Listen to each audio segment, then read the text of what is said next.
Oke.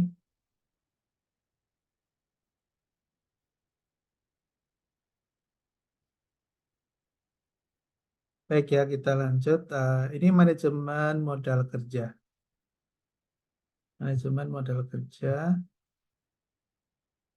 Jadi kalau tadi capital budgeting, jadi kita menganggarkan atau menilai investasi.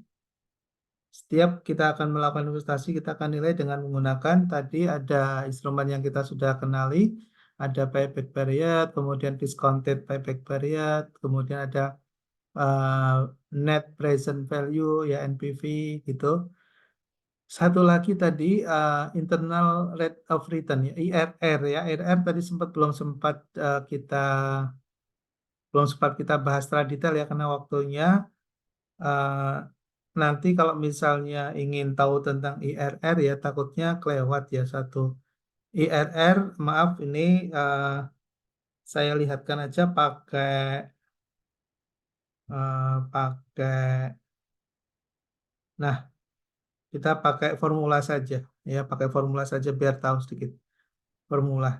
Ini misalnya ada dengan data yang sama ya, cash flow yang sama. Ini contoh kasusnya misalnya ini. Ini contoh kasusnya, contoh kasus. Ini contoh kasus. Oke. Oh ya, tadi mohon maaf ya, tadi ada selisih berapa ini? Sekitar 10.000 ya selisihnya ya. Eh, Coba eh, saya masih penasaran kok bisa sampai selisihnya banyak banget gitu. Jangan-jangan kita ada yang salah. Nah, kita coba lihat ya finansial. Kita klik finansial, lalu kemudian cari net present value. Cari net, eh, nah ini bunga 10%, ya bunga 10%. Nah, kemudian value-nya itu yang kita ambil, eh, tadi kan kita ngambilnya yang sudah bersih gitu ya. Coba kita ambil yang ini ya, yang masih kotor, yang belum kita kalikan dengan 10%. Eh, jadi kita ambilnya yang ini, yang cash flow-nya, ya cash flow project-nya. Coba apakah hasilnya sama atau beda ya. Oh, ternyata betul ya. Ternyata yang digunakan adalah dari cash flow sebelum kita kalikan dengan 10%. Ya, ini selisihnya sedikit. Ya, selisihnya hanya, coba kita lihat. Selisihnya 78 dikurangi ini. Ya, selisihnya 7, ya sekitar 7.000 ya. Sekitar 7.000. Kalau tadi selisihnya cukup banyak ya, karena ini yang satu positif, yang satu negatif. Nah, jadi kita gunakan sebelum dikalikan dengan interest factor tadi. Jadi kalau kita mau menggunakan formula yang ada di Excel, kita gunakan data ini ya, data soalnya, ya data soalnya. Jadi kita gunakan data yang ada di soal sebelum dicari. Oke. Nah, kalau kita ingin tahu IRR-nya, biar kita cepat aja ya, IRR-nya, kita ingin tahu nih IRR-nya gitu ya. Ini kan tadi NPV ya, NPV. Kalau IRR gimana? Coba kita lihat formula, kemudian finansial, cari IRR. IRR. Nah ini, IRR. Nah, di IRR ini kita diminta untuk oke ini ya,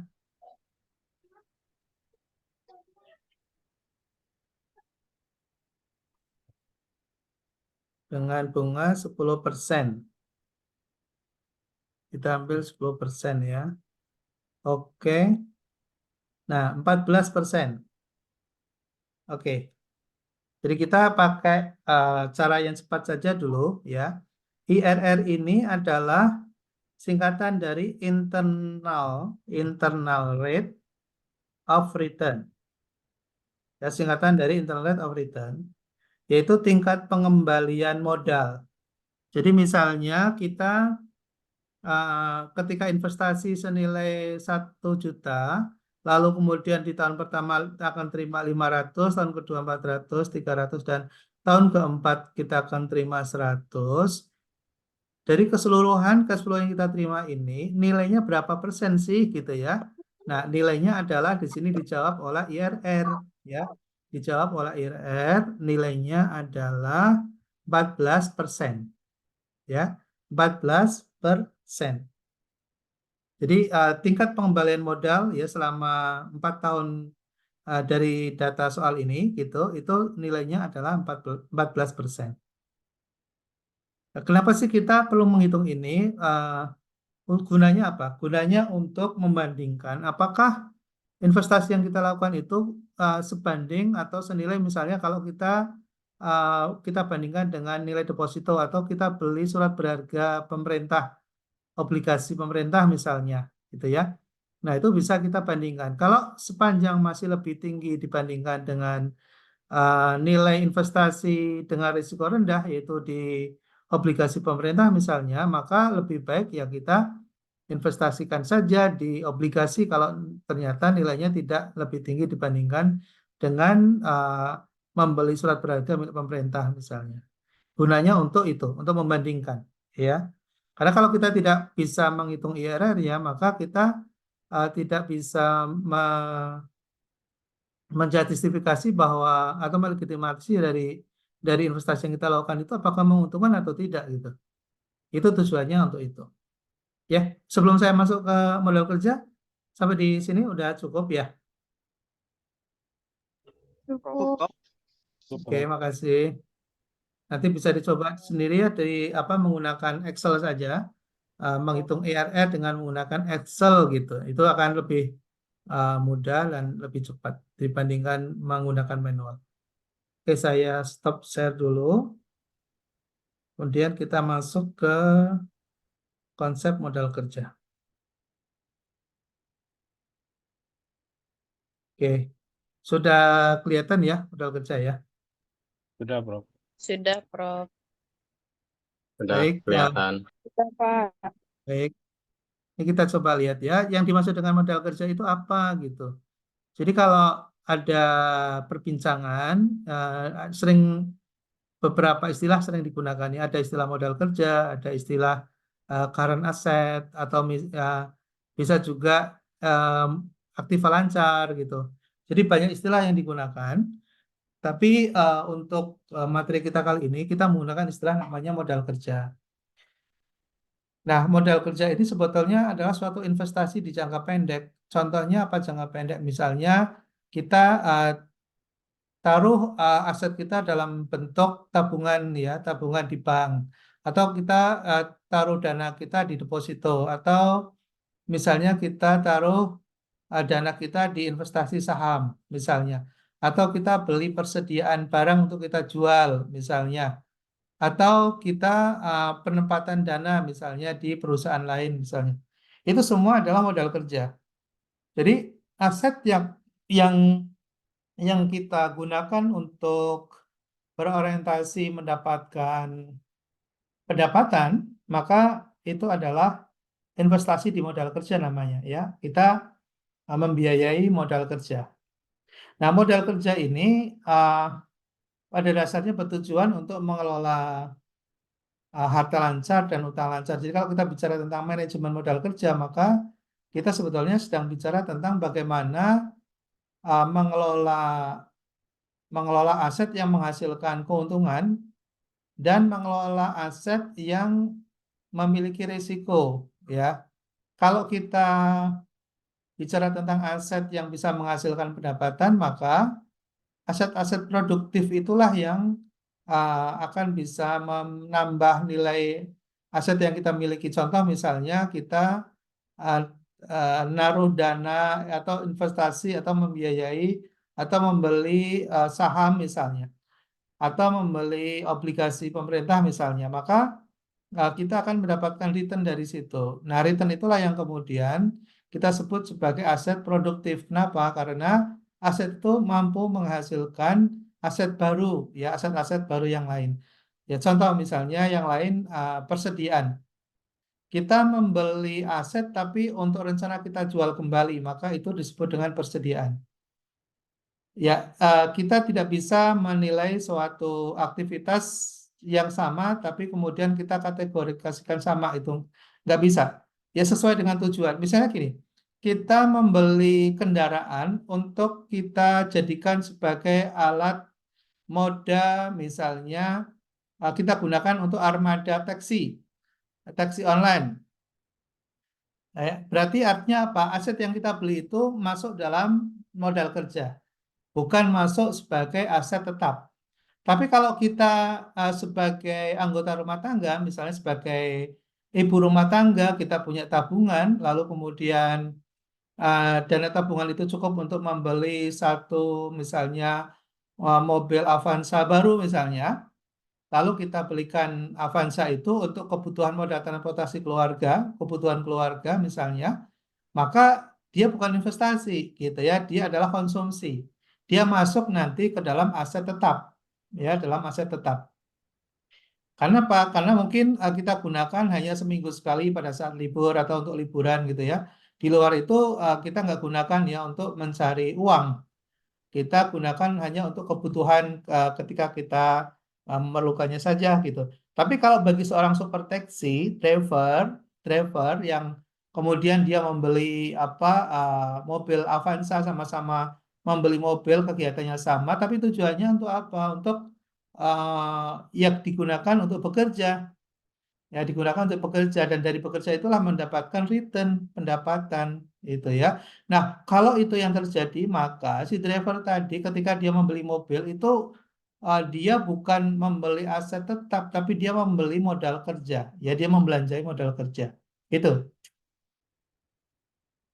Ya, mudah-mudahan bisa dipahami ya. Karena ini kalau kita nggak memahami arti konteks terhadap suatu aktivitas, maka kita akan menjadi misleading ya dalam baik dalam pembicaraan, atau mungkin kita akan misalnya nanti menulis tesis, atau dalam perbincangan-perbincangan umum gitu ya, atau misalnya kita ada dalam suatu diskusi, ada dalam suatu forum diskusi, misalnya seminar gitu. Kalau kita tidak memiliki cukup literasi, terkadang kita bingung. Ini orang ngomong apa sih gitu ya? Modal kerja apa sih gitu? Ya nggak nyambung gitu. Apalagi kalau kemudian misalnya bicara tentang literasi keuangan, ya. Itu berapa kali dalam suatu event misalnya kita sering disampaikan, carilah aset-aset yang produktif gitu ya. Berusahalah untuk menggunakan aset-aset menjadi produktif. Ini maksudnya apa sih aset produktif gitu ya?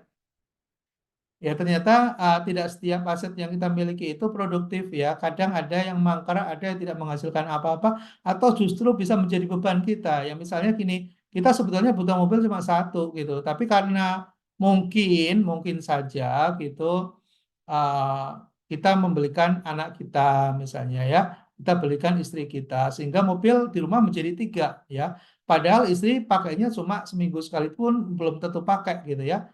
Lalu anak gitu ya, sebetulnya sih mungkin ke kampus pakai motor aja bisa gitu, tapi dibeliin mobil gitu ya. Nah, itu tadi aset-aset yang ada itu sebetulnya cuma satu yang produktif yang kita gunakan untuk bekerja misalnya. Yang lain tidak produktif gitu.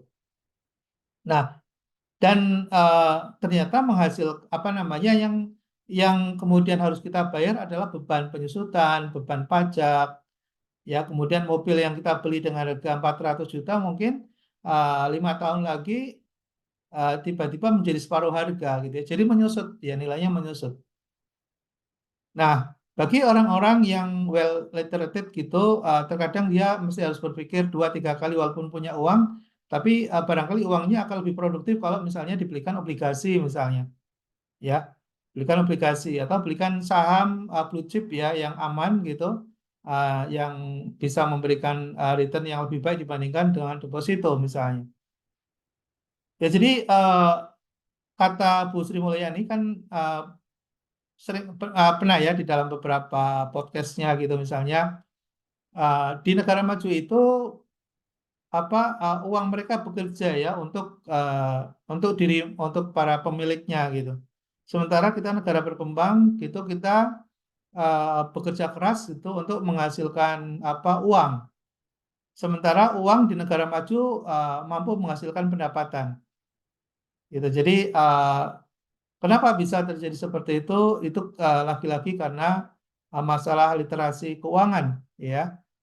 Jadi mereka yang memiliki literasi keuangan yang baik, maka setiap kali dia punya pendapatan, pendapatan itu akan mampu menghasilkan pendapatan baru lagi yang lebih besar, gitu.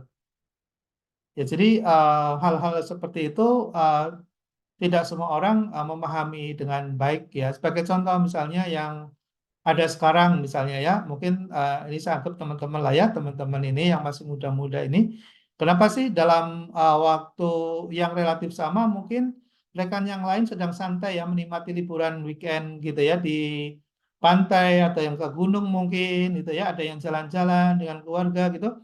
Ya sementara mungkin kita yang ada di sini dengerin Pak Bagio gitu, ngapain dengerin Pak Bagio gitu ya.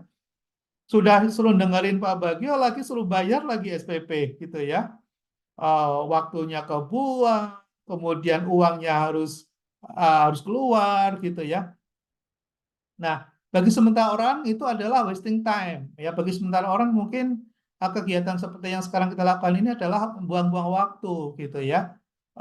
Mungkin buang-buang uang juga harus bayar SPP gitu ya. Tapi bagi sementara, seperti yang mohon maaf nih, seperti kita yang ada di sini masih konsisten belajar, itu adalah sebuah investasi gitu. Kenapa? Karena dengan begini maka kita akan bisa mendapatkan pengetahuan baru, lalu kemudian memiliki cara pikir yang baru, lalu kemudian melakukan tindakan-tindakan yang lebih produktif, gitu ya, dan mengambil keputusan-keputusan yang strategis gitu. Yang orang lain tidak pikirkan, kita bisa pikirkan itu lebih dulu, lebih awal.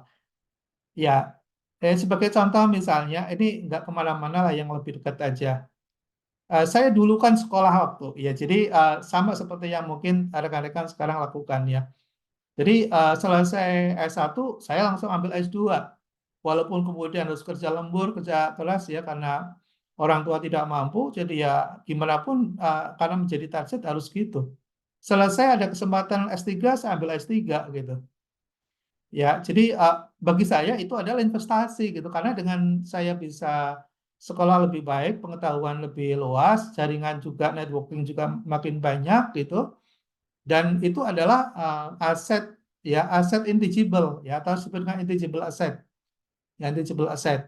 Dari situ yang kemudian akan menghasilkan aset-aset baru gitu ya. Ya mungkin sementara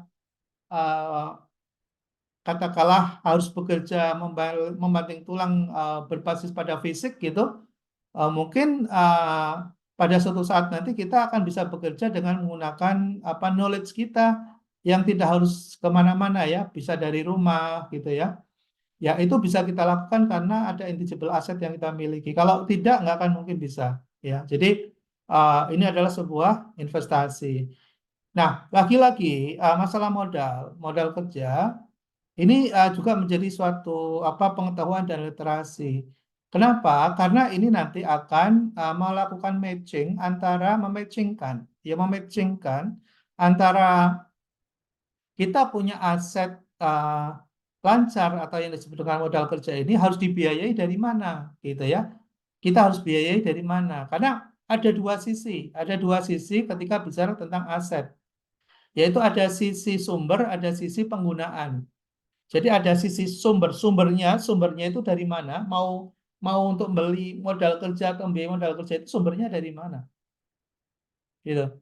Jangan sampai misalnya kita membiayai modal kerja misalnya untuk jangka pendek misalnya kita gunakan sumber jangka panjang, ya itu berisiko. Atau sebaliknya kita nggak mematchingkan antara kita mendanai modal kerja yang sifatnya jangka panjang, tapi kita gunakan dengan menggunakan sumber jangka pendek. Apa yang dimaksud dengan jangka pendek, jangan jangka panjang? Apa apa yang dimaksud dengan jangka pendek dan jangka panjang. Yang dimaksud dengan jangka pendek dan jangka panjang adalah mengenai waktu atau periode perolehan. Ya, periode perolehan ya dengan jangka waktu penggunaan dari aset. Ya, dengan jangka waktu penggunaan dari aset. Contoh sederhana misalnya begini. Contoh sederhana misalnya begini. Kita kebetulan misalnya bekerja, ya kebetulan pekerjaan kita itu adalah part time. Kemudian kontraknya juga tidak jangka panjang, kadang mungkin 6 bulan, 1 tahun atau 2 tahun misalnya ya. Lalu kemudian kita ingin membeli aset yang jangka panjang. Aset jangka panjang itu apa contohnya? Contohnya adalah beli rumah. Rumah itu kalau kita KPR kan, itu kan bisa 5, 10, 15, 20 tahun. Ya, panjang sekali gitu. Ya, panjang sekali. Nah, kalau pekerjaan-pekerjaan sumber pendapatan yang kita peroleh itu misalnya sumbernya adalah uncertainty, misalnya sebagai seorang pedagang misalnya, atau sebagai ya kontraktor misalnya, maka akan relatif aman kalau kita bisa membeli suatu aset itu jangka pendek, jangan jangka panjang, gitu. Kenapa? Karena biasanya kalau pedagang atau pengusaha atau kontraktor itu kan sekali proyek selesai, itu kan cukup besar, marginnya sangat besar, ya, marginnya sangat besar. Nah, margin yang besar itu harus diakumulasi dalam jangka pendek untuk bisa membeli rumah atau aset jangka panjang. Rumah itu kan jangka panjang asetnya, ya nilainya jangka panjang. Itu. Jangan kemudian kita ambil angsuran dari bank, ya kita pinjam ke bank kemudian untuk mengangsur rumah untuk jangka panjang, padahal pekerjaan kita adalah kontraktor misalnya atau pedagang. Pedagang itu belum pasti, kadang bulan depan kadang dapat, kadang enggak, dapatnya berapa juga fluktuatif gitu ya. Nah, maka yang dilakukan oleh seorang pedagang misalnya untuk membeli aset itu dengan cara menabung ya bukan dengan cara menghutang gitu. Ini masalah filosofis ya yang terkadang orang tidak paham. Akhirnya ketika memaksakan diri dia misalnya pinjam ke bank gitu ya, padahal dia pekerjaannya bukan pekerjaan tetap, ada kesulitan akhirnya ketika pekerjaannya itu misalnya kosong, tidak ada pekerjaan, lalu dia ada tagihan. Nah, maka menjadi beban, hidupnya menjadi terhimpit hutang gitu. Ya, hutang gitu. Nah, oke ya. Jadi balik lagi ke masalah. Nah, itu kalau bicara masalah personal ya, personal. Nah, financial personal management. Tapi kalau bicara tentang bisnis ya, bisnis sebenarnya juga sama ya. Bicara tentang bisnis juga sama. Aduh, kok nggak bergerak ya? Halo? Suara saya kedengaran nggak ya? Kedengeran, Prof. Masih, Prof. Kedengeran, Prof. Masih, Prof. Oke, Dengeran, terima Prof. kasih. Oke ya, kita lanjut. Nah, ada disebut dengan modal kerja permanen. Ada modal kerja permanen, ada modal kerja variabel sifatnya. Kenapa permanen? Karena dia harus tersedia dan jumlahnya tidak berkurang, gitu ya.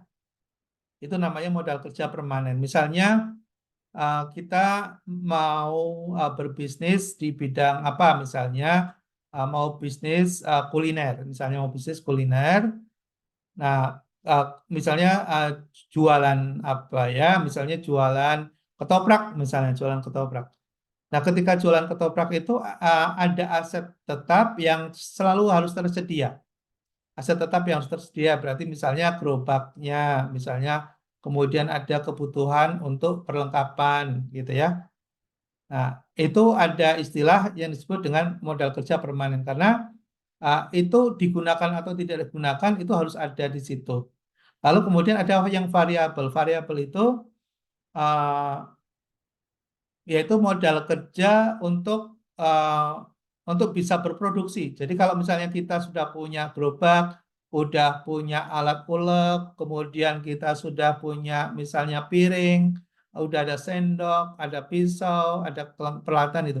Tapi kita belum bisa berproduksi, ya kita belum bisa berproduksi. Kita bisa berproduksi kalau misalnya kita sudah punya kupat, punya tahu, lalu kemudian punya mungkin ada sedikit sayur mayur, ya ada perlengkapan dapur begitu. Nah, lalu baru kemudian bisa berproduksi dan menghasilkan.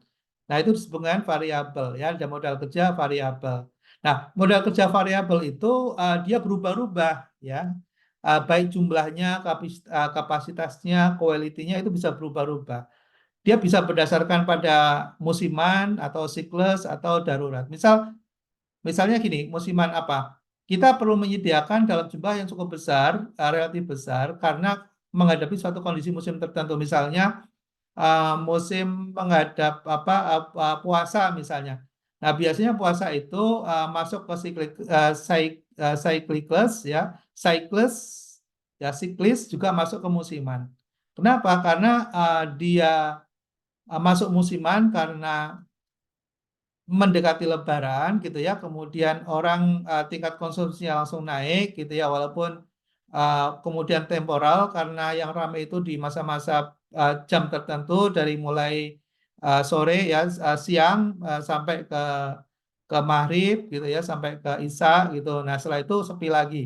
Itu ada siklus, ada musiman. Nah, ketika kemudian kita sudah tahu bahwa ada kebutuhan yang berubah, maka ada kebijakan membeli persediaannya juga menjadi berubah. Yang tadinya misalnya satu hari itu kebutuhan hanya dengan modal 100.000 cukup, mungkin untuk menghadapi musiman dan siklus ini bisa dua kalinya gitu. Nah, itu perlu dipahami oleh seorang pebisnis atau bisa juga mungkin di keuangan keluarga juga sama gitu ya. Keuangan keluarga juga ada variabel, juga ada permanen. Nah, kalau yang permanen itu kebutuhan yang sifatnya agak tetap gitu ya, fix gitu. Misalnya kebutuhan untuk dapur ya, ibu-ibu ini biasanya sudah punya anggaran. Sebulan itu berapa sih habisnya gitu ya, sudah punya anggaran tuh. Ya ada yang 2 juta, 3 juta, 4 juta. Itu relatif sama, itu yang mungkin 3 juta dipertahankan gitu. Dia pertahankan. Tapi ketika menghadapi Lebaran misalnya itu berubah tuh. Ya, nah itu ada siklus ya, ada musiman yang berubah gitu. Nah, orang dalam bisnis juga sama gitu. Nah, itu yang perlu dipahami. Ya, jadi ada modal kerja musiman, ada siklus, ada yang modal. Nah, kalau yang darurat itu kita harus menyiapkan ketika misalnya menghadapi sesuatu yang di luar biasa, ya di luar biasa. Contoh misalnya uh, kita jualan, misalnya jualan ketoprak gitu ya, tiba-tiba di sebelah di di lapangan kecamatan misalnya ada pesta rakyat, misalnya ada pesta rakyat. Nah, kita mungkin akan membutuhkan modal variabel yang relatif tidak biasanya gitu, karena kita berharap jualan kita akan rame gitu karena ada pesta rakyat gitu di dekat rumah kita misalnya. Nah, di situ perlu ada pemahaman mana dana yang harus dicadangkan ketika sewaktu-waktu kita membutuhkan dalam waktu yang sangat cepat dan mudah. Karena kalau kita tidak menyiapkan itu, maka costly ya, akan menjadi mahal. Kenapa? Karena kalau kita tiba-tiba membutuhkan dana tapi tidak dipersiapkan, untuk mendapatkannya mungkin bisa tapi dengan biaya yang mahal. Contoh misalnya terpaksa kita harus pinjam ke bank atau kita mungkin pinjam ke tetangga. Pastinya kalau mau berbisnis kan tidak hanya sekedar pinjam ya, kita harus berbagi hasil. Nah, disitulah yang kemudian menjadi costly gitu ya. Tapi kalau kita prepare, kita udah nyiapkan sendiri, ada tabungan, maka akan menjadi lebih murah. Ya, cost of fund-nya menjadi lebih murah. Nah, dalam bisnis juga sama ya, dalam bisnis maupun dalam keuangan keluarga juga sama seperti itu. Ya, jadi kalau kita lihat di grafik ini, kalau yang modal kerja primer atau permanen itu relatif sama gitu ya kondisinya, apapun kondisinya itu kebutuhan tetap. Tapi ketika ada musiman atau siklus atau ada darurat itu yang perlu kita saving, kita siapkan. Oke. Nah, kemudian bicara tentang kebijakan, ada kebijakan konservatif ya untuk bisa memitigasi dan menyiapkan, merencanakan apakah ada kebutuhan permanen atau kebutuhan modal kerja sifatnya variabel tadi, musiman atau siklus atau ada kebutuhan untuk darurat misalnya, maka ada suatu kebijakan yang dilakukan oleh suatu perusahaan. Ya, ada namanya kebijakan konservatif, ada moderat, ada agresif. Apa bedanya? Kalau konservatif itu dia menyiapkan sumber dananya itu lebih menggunakan dana jangka panjang gitu. Jadi dia sudah punya saving yang tidak digunakan untuk kebutuhan jangka panjang sewaktu-waktu diperlukan. Tapi kalau untuk kebijakan dengan menggunakan kebijakan moderat, dia lebih eh, bisa sedikit fleksibel untuk bisa mendanai jangka panjang, bisa juga dia menggunakan dana-dana jangka pendek ya. Tapi relatively itu tidak menjadi kebiasaan, tapi dia membatasi diri pada angka-angka tertentu. Ya sesuai dengan biasanya dengan lesson learn, dengan pengalaman atau dengan menggunakan best practice ya dari yang sudah pernah dia ketahui di tempat lain seperti itu dia ikutin gitu ya. Nah itu dia moderat tuh ya. Karena kalau dia terlalu apa misalnya menyiapkan dana saving untuk reserve itu terlalu besar itu kan biasanya tidak menghasilkan atau tidak cukup produktif. Contoh misalnya untuk persiapan penggunaan dana-dana yang sifatnya musiman atau sifatnya siklis atau darurat, misalnya kita simpan di bank misalnya. Dana kita simpan di bank untuk kebutuhan itu. Nah, ketika simpan di bank itu kan sebetulnya kita nggak dapat apa-apa, ya. Misalnya ada dana 10 juta ya, kita simpan di tabungan. Di tabungan itu sebenarnya kita nggak dapat apa-apa. Karena apa? Tergerus oleh inflasi. Misalnya kita dapat cuma 2%. Nah, 2% itu sebetulnya habis hanya untuk membayar inflasi aja. Inflasi kita kan sekitar 4-5% per tahun gitu.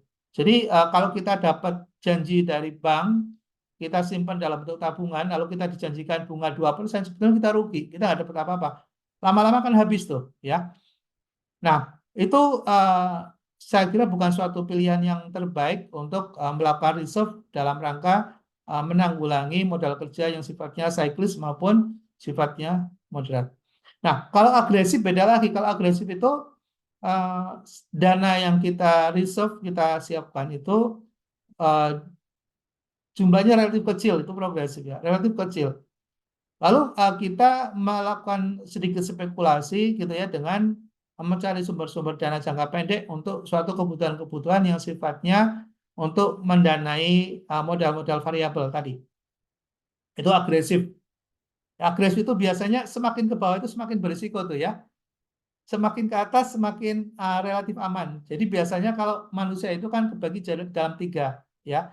Ada yang risk taker. Nah, kalau yang risk taker itu biasanya menggunakan kebijakan agresif ya karena dia sebetulnya tidak punya uang atau itu punya dana, tapi dia akan gunakan setiap kesempatan itu untuk mendapatkan keuntungan dengan cara spekulasi. Misalnya nggak punya uang, misalnya kemudian dia pinjam. Nah, ketika dia pinjam itu kan sebetulnya agresif ya sebetulnya agresif karena di situ ada risiko ya ya kalau yang kemudian diestimasikan itu mendapatkan keuntungan kalau tidak ya dia harus bayar kembalikan hutangnya itu gitu. Nah disitulah yang kemudian kita sebut dengan kebijakan agresif ya. Baik, masih bisa dimonitor? Prof. Prof. Masih. Iya, Prof. Siap. Masih, Prof. Oke, Masih, makasih. Prof. Masih, Prof.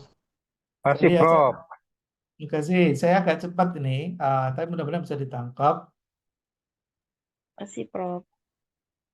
Oke, nah sumber modal kerja ya, sumber modal kerja. Ada pertanyaan tadi, ada sumber, ada penggunaan. Ya, ada sumber, ada penggunaan. Jadi kalau bicara tentang modal kerja atau keuangan itu, dalam pikiran kita itu akan sudah langsung termindset gitu ya, bahwa bicara tentang uang itu ada sumber, ada penggunaan gitu ya. Nah, ini bicara tentang sumber. Ketika kita bicara tentang bagaimana kita akan gunakan untuk apa tadi, apakah mau disimpan di bank atau kita belikan aset produktif, yang menghasilkan atau disebut dengan modal kerja kita ya atau kita mau belikan ke aset non produktif misalnya beli tanah gitu ya beli atau beli rumah atau beli mobil gitu ya. Nah, itu kita sebut dengan aset yang non produktif karena tidak langsung menghasilkan. Walaupun menunjang tapi tidak langsung menghasilkan. Nah, sumber modalnya untuk bisa membelanjai modal kerja itu dari mana? Pertama, kalau bisa dari hasil operasi perusahaan, artinya bahwa perusahaan harus menghasilkan keuntungan ya. Kalau kita berbisnis itu ya harus ada untung gitu. Karena dari untung itulah yang kemudian kita bisa belanjakan untuk modal kerja agar meningkat lebih tinggi lagi nilai labanya gitu. Jadi kita biayai pembelian aktiva lancar atau modal kerja itu sumbernya adalah dari hasil operasi perusahaan yang disebut dengan laba, gitu ya. Kemudian keuntungan dari penjualan surat berharga, kalau misalnya kita belum bisa menghasilkan laba, tapi sebagian aset yang kita miliki kita taruh misalnya di surat berharga, maka dari surat berharga itu akan menghasilkan return. Nah, dari return itulah yang kemudian akan mendapat aset baru lagi, gitu ya, menambah aset baru lagi. Nah, kemudian yang ketiga, sumber yang agak ekstrim tapi tidak beresiko adalah menjual aktiva tetap. Jadi kalau misalnya kita ingin membelanjai suatu aktiva produktif, kemudian kita tidak menunggu hasil laba perusahaan, dan kita tidak mau pengen punya hutang, lalu solusinya apa? Gitu ya. Solusinya apa? Solusinya yang ketiga itu, menjual aset tetap. Nah, menjual aset tetap atau aktiva tetap ini kita jual yang memang tidak produktif ya. Yang tidak produktif. Misalnya gini, kita misalnya pada suatu saat ya kita sekarang punya aset misalnya di daerah Jabodetabek ya, di Bogor mungkin, di Bekasi atau mungkin di Depok gitu ya. Di sana kan harga tanah itu kan terus naik signifikan gitu ya. Lalu kita misalnya menjelang mau pensiun 5 tahun lagi misalnya ya, pensiun 5 tahun lagi. Pensiun misalnya ingin balik ke Sukabumi, kita mungkin akan rencana pulang kampung nanti, mau berusaha aja di kampung lah gitu ya misalnya. Nah, ketika berusaha kita udah mikir-mikir nih mau bikin apa? Oh, buka warung aja deh misalnya, buka warung. Buka warung itu butuh modal berapa ya? Mungkin sekitar 200 juta atau 300 juta misalnya. Nah, kan kita mikir nih, kita mau buka warung di kampung 200 juta atau 300 juta misalnya. Kalau kita pinjam uang, pinjam uang bank, wah, belum pasti langsung bisa laku dan kemudian mendapatkan laba untuk bayar cicilan, wah, kita jadi bebannya berat gitu ya. Nah, ada beberapa alternatif. Mungkin barangkali selama kita merantau, misalnya di Jabodetabek itu ada ada sempat kita misalnya investasi beli tanah misalnya. Nah, maka ada option di situ ya, ada option. Kalau begitu kita jual aja deh misalnya ya tanah yang kita punya di Bogor misalnya atau di Depok atau di Bekasi misalnya, dan ternyata nilainya cukup tinggi, ya sudah kita jual aja, kita investasi bikin warung di kampung gitu ya. Nah, itu juga sebuah option gitu ya, sebuah option yang tidak berisiko besar gitu dengan cara menjual aset. Atau misalnya kita punya mobil 2 gitu, sebenarnya satu aja udah cukup gitu ya. Nah, daripada kita mau investasi harus pinjam bank, ya misalnya kenapa nggak kita jual aja mobil 1 gitu ya untuk investasi. Nah, itu sebuah literasi keuangan yang terkadang bagi orang tertentu sulit untuk melakukan itu ya. Misalnya menjual aset itu sepertinya suatu kalau kalau ada orang yang merasa gengsi gitu ya, nanti diomongin gitu ya, diomongin tetangga, diomongin ya karena faktor gengsi saja gitu. Eh, Seakan-akan kalau menjual aset itu, wah itu lagi bangkrut tuh, jual aset gitu ya. Takut diomongin begitu, lalu nggak berani misalnya. Ya, nggak perlulah pikirkan orang lain gitu ya. Kita pasti harus strength forward, ya sesuai dengan kemampuan kita ambil keputusan yang risikonya juga terkendali, yang bisa terukur gitu ya. Jangan sampai kemudian ngambil suatu keputusan yang sebetulnya karena faktor X gengsi tadi, faktor ingin orang lihat kita hebat gitu ya, lalu kemudian melakukan tindakan-tindakan keputusan bisnis yang sebetulnya merugikan, ya. Oke. Yang lain, kalau kita misalnya sempat menabung dalam bentuk saham itu juga lebih baik lagi ya. Karena kalau kita jual beli saham itu kan nggak ada yang tahu, ya, nggak ada yang tahu, gitu. Nah, saya punya teman kemarin ya pada satu kesempatan sama-sama dosen, gitu ya, di Bandung, dia dosen di Bandung, kemudian ikut sertifikasi CSE, ya, Certified uh, Securities Analysis, ya, analis. Jadi analis sertifikasi analis saham. Ya kebetulan saya ikut. Nah itu terkadang begitu ya. Ketika kita mau belajar, memang investasi ya cukup mahal juga ya, sekitar 14 juta. Uh, tapi kemudian feedbacknya itu bisa berlipat-lipat. Ya kita bisa kenal dengan banyak orang di situ, orang-orang yang mungkin expert di bidang itu, gitu ya. Saya sempat ngobrol-ngobrol juga dengan sebelah gitu ya, ada dosen di Bandung, swasta gitu ya. Nah, tapi kok terlihat begitu sangat cekatan melakukan analisis gitu. Saya pikir dia bukan dosen biasa gitu ya, karena kalau dosen biasa seperti saya mungkin hitung-hitungan itu agak lambat gitu. Ternyata dia punya tools dan instrumen ya ketika latihan-latihan di dalam pelatihan profesi ini dia relatif lebih cepat dibandingkan dengan yang lain ketika mengolah data dan sebagainya gitu. Nah, setelah saya lirik, saya tengok gitu, saya kutip gitu, oh ternyata dia punya tools gitu ya, punya instrumen-instrumen yang digunakan dan ternyata sangat membantu dia dan setelah saya lihat lagi saya akhirnya dekatin dan saya tanya kok bisa cepat begitu gitu, kok Anda bisa tepat gitu ya, hitung-hitungannya bisa tepat gitu, gimana sih? Iya karena saya sudah main di saham gitu. Oh saya ini belajar baru nanti akan main gitu ya, akan ikut. Tapi kalau Anda kok ternyata hanya bukan untuk belajar tapi untuk mendapatkan pengakuan ya, karena pengakuan gitu. Terus setelah saya tanya lagi, semakin dalam semakin dekat, baru dia mulai buka dan dilihat ini di aplikasi saya ada gitu ya. Nih saya udah punya 2,4 gitu. Saya bilang 2,4 juta lah kalau saya gitu ya. Oh dia 2,4 miliar gitu. Oh kok bisa segitu banyak, berapa lama gitu. Ya agak lama sih ya, sekitar nah, dia bilang sekitar 6 sampai 7 tahun lah. Dari modal berapa? Dari modal sekitar 200, 200 juta gitu ya. 200 juta bisa menjadi 2,4.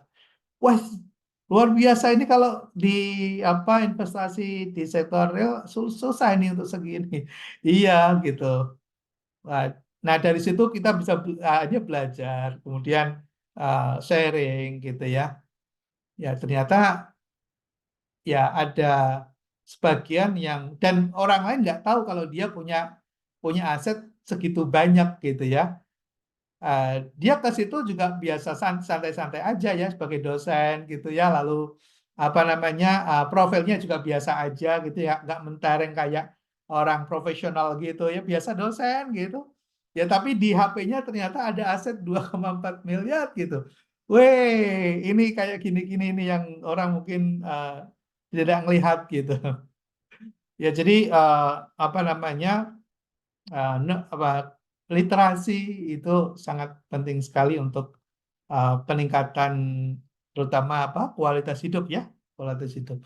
Nah, lalu sumber yang lain apa baru kalau kemudian yang di atasnya itu tidak bisa kita penuhi, ya berarti kalau kita butuh pendanaan ya harus ke sumber keuangan lain di lembaga keuangan kayak di bank misalnya, atau mungkin kita harus dengan supplier atau utang dagang misalnya. Nah, itu sumber-sumber dari modal kerja ini ya. Lalu kemudian fungsi manajemen modal kerja tentunya untuk meningkatkan volume produksi ya. Jadi kita kalau kita punya aset, lalu kemudian tadi belum menghasilkan sesuatu, kita perlu evaluasi apakah masih perlu kita pertahankan aset itu atau harus kita konversi ke dalam aset lain yang bisa lebih menguntungkan, ya. Lalu bisa memaksimalkan nilai, ya, nilai perusahaan, ya, nilai perusahaan. Ya, contoh sederhana ya, mungkin di dalam dunia profesional, kalau orang kan mungkin bisa pamer dengan aset fisik ya, tapi kalau di dunia di dunia misalnya di dunia pendidikan dan di dunia perguruan tinggi mungkin berbeda lagi ya. Mungkin kayak misalnya profil seperti saya, misalnya saya kan bukan konglomerat, bukan orang kaya raya, ya dosen gitu ya. Cuma biar value saya naik gimana sih? Udah saya cari sertifikasi gitu ya, saya sertifikasi. Nah, dari sertifikasi itu uh, akan meningkatkan value kita, kemudian nilai jual kita juga jadi naik, kita bisa laku gitu ya, kita bisa laku gitu ya. Dan lakunya juga kemudian gradingnya bisa naik gitu ya, rate-nya juga bisa naik gitu.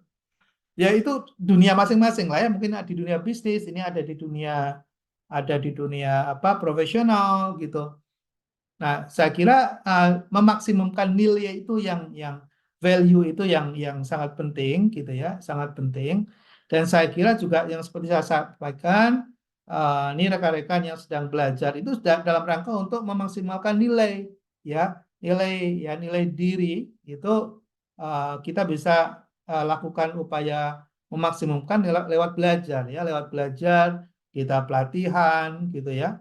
Nah, dari situ nanti kita akan bisa meningkatkan. Oke.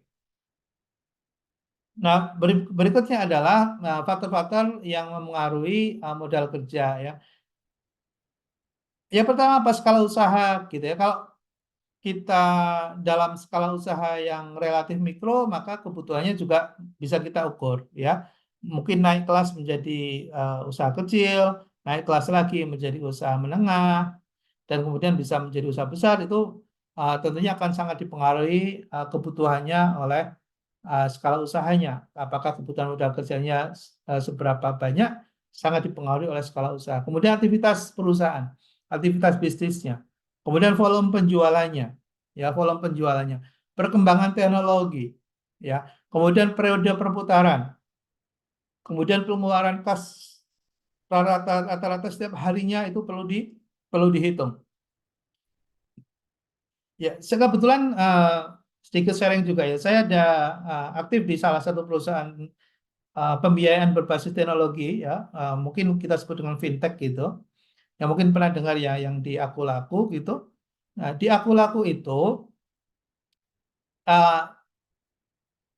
modalnya tidak terlalu banyak, tapi volume bisnisnya bisa sampai di atas 10 triliun gitu ya, dalam 1 tahun. Ya. Padahal modalnya itu sekitar 120 miliar.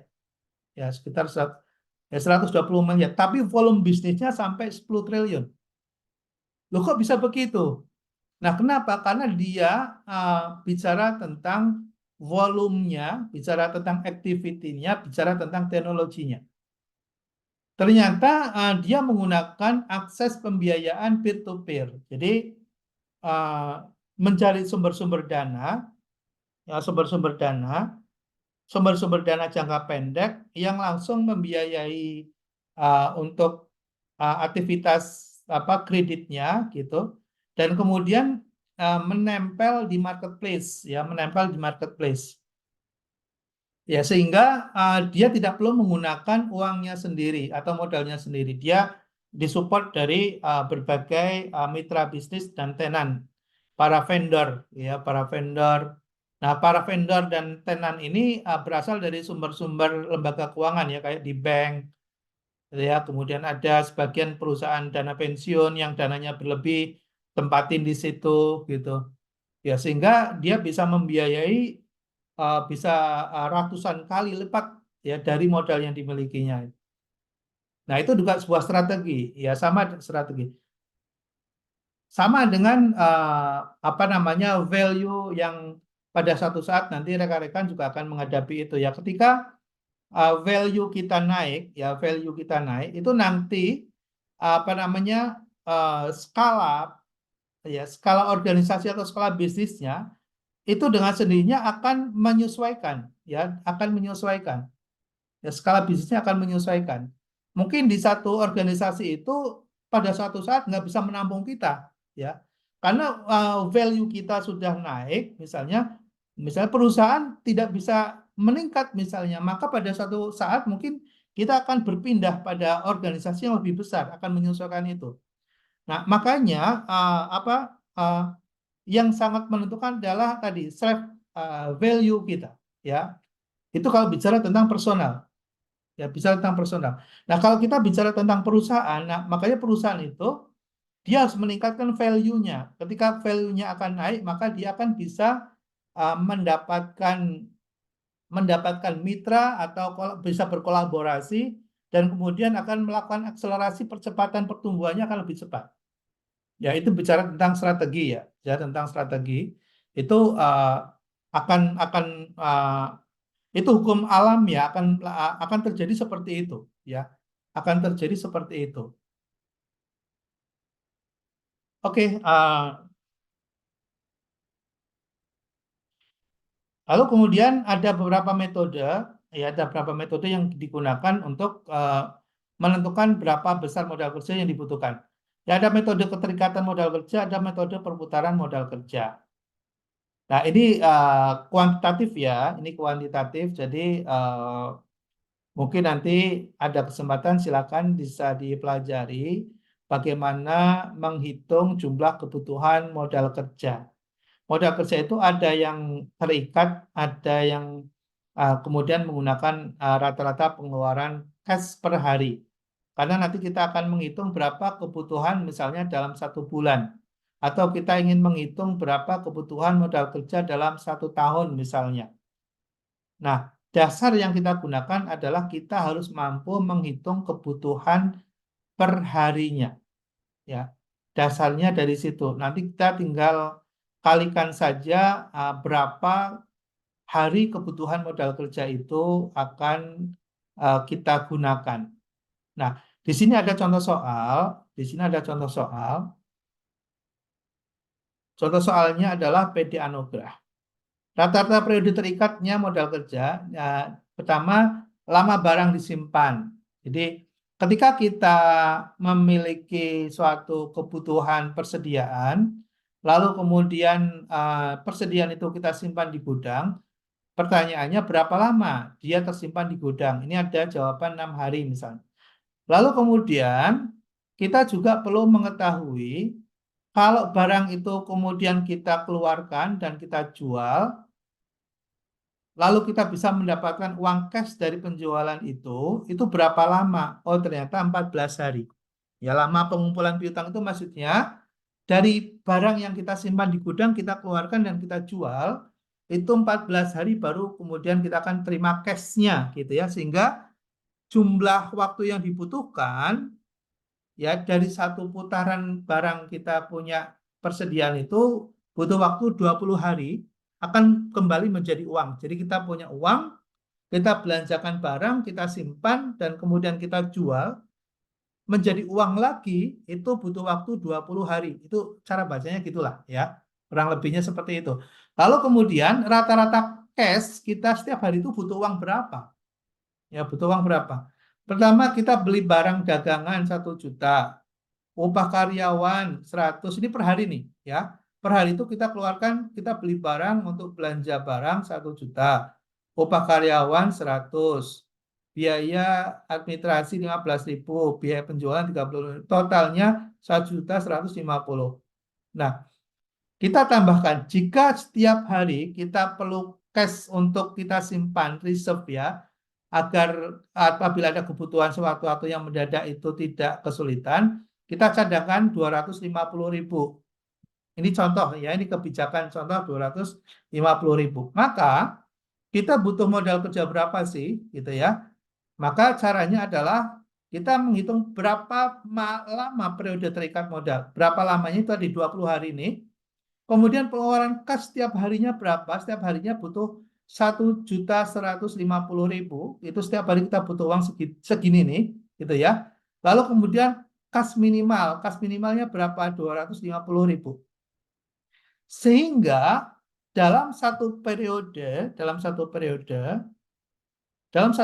kita butuh modal, kita hitung nih 20 hari kali setiap harinya 1.150.000 ditambah dengan 250.000 ya untuk cadangan yang harus tersedia.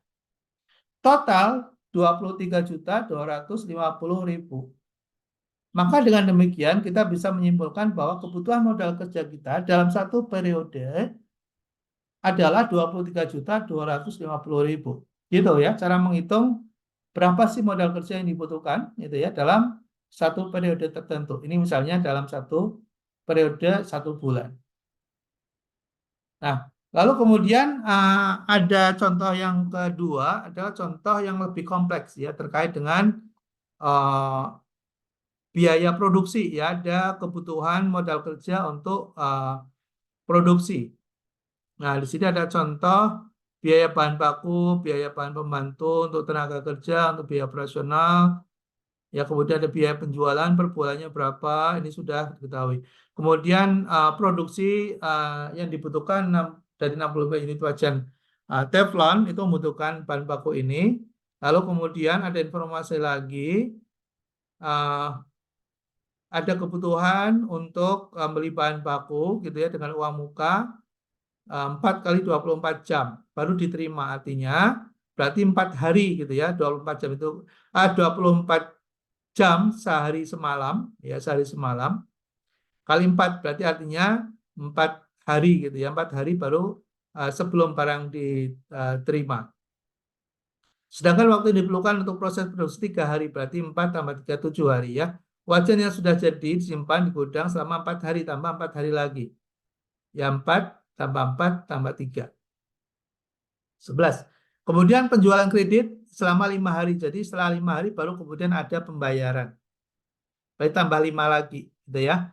Nah, perusahaan menetapkan kas minimumnya berapa? 500.000. Lalu kemudian kita diminta untuk menghitung berapa modal kerjanya. Nah, kita hitung aja nih. 4 hari tambah 3 hari untuk produksi tambah simpan 4 hari, kemudian kredit 5 hari. Totalnya adalah 16 hari. Lalu untuk produksi ya, produksi 3 hari, simpan 4 hari, penjualan kredit 5 hari, 12 hari. Nah, lalu kemudian kita hitung kebutuhan kasnya yang untuk bahan baku tadi biaya-biayanya sudah ada.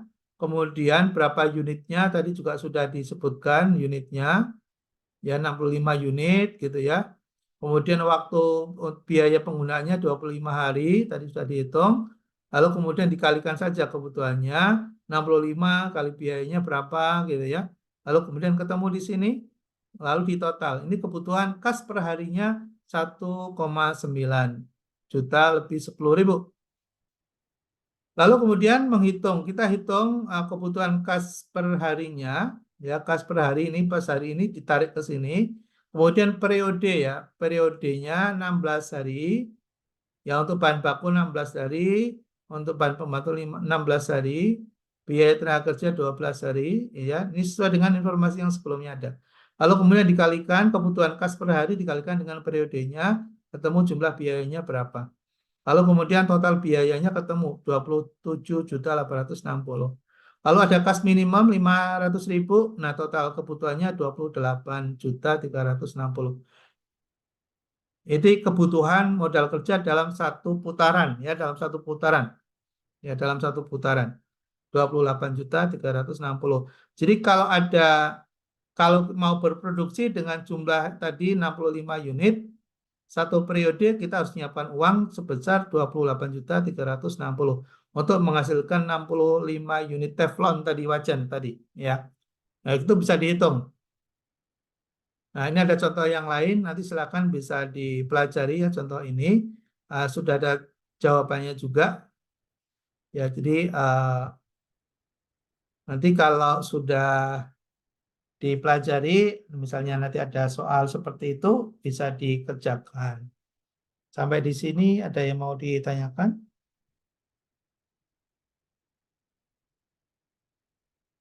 Masih ada Cukup, di sini? Prof. Cukup, Mas Hasan? Cukup, Prof. Saya pelajarin detail dulu, nanti kalau ada pertanyaan offline ya, Prof. Iya, Ya. Prof. Dipelajari dulu. Pelajari dulu, Prof. Buat coba dulu, coba. Mangga-mangga. Iya. Boleh dibuka dulu kameranya. Bentar, saya Bentar, Prof. mau simpan. Ada Mas Yatna, ada Mas Bob, Mas Hasan, Mbak Rani, Mas Rudi, Iya. Bob, Mas Hamdani, Mas Fadil, Mas Rifki, Mbak Sepri, masih ada Mbak Sepri? Masih Pak, masih nyimak Oke, nih Pak, memahamin. Iya, dipelajari makasih. detail aja Pak nanti. Ya, Mas Hasan tadi ada ya, Mbak Silvi ada, Mbak Silvi, Mbak Silvi, Mas Purwanto, Mas Hasanuddin, Mas Fajar ada? Oke, nggak apa-apa ya. Mungkin masih saya ambil gambar dulu. 1, 2, 3. Oke, terima kasih. Selamat sore semuanya. Terima kasih, Prof. Terima kasih, Selamat sore, Prof. Oke, Prof. Prof. Ya. Terima kasih, Prof. Sehat selalu, Terima kasih. Prof. Selamat Ya. sore, makasih, Assalamualaikum, Prof. Prof. Semuanya Makasih. izin live ya. Assalamualaikum buat semuanya. Assalamualaikum. Waalaikumsalam. Waalaikumsalam. Izin live Prof. Selamat tidur. Silakan. Saya juga izin live. Terima Ya, kasih. izin live, Iya, Prof. Prof. Terima kasih ya, Prof.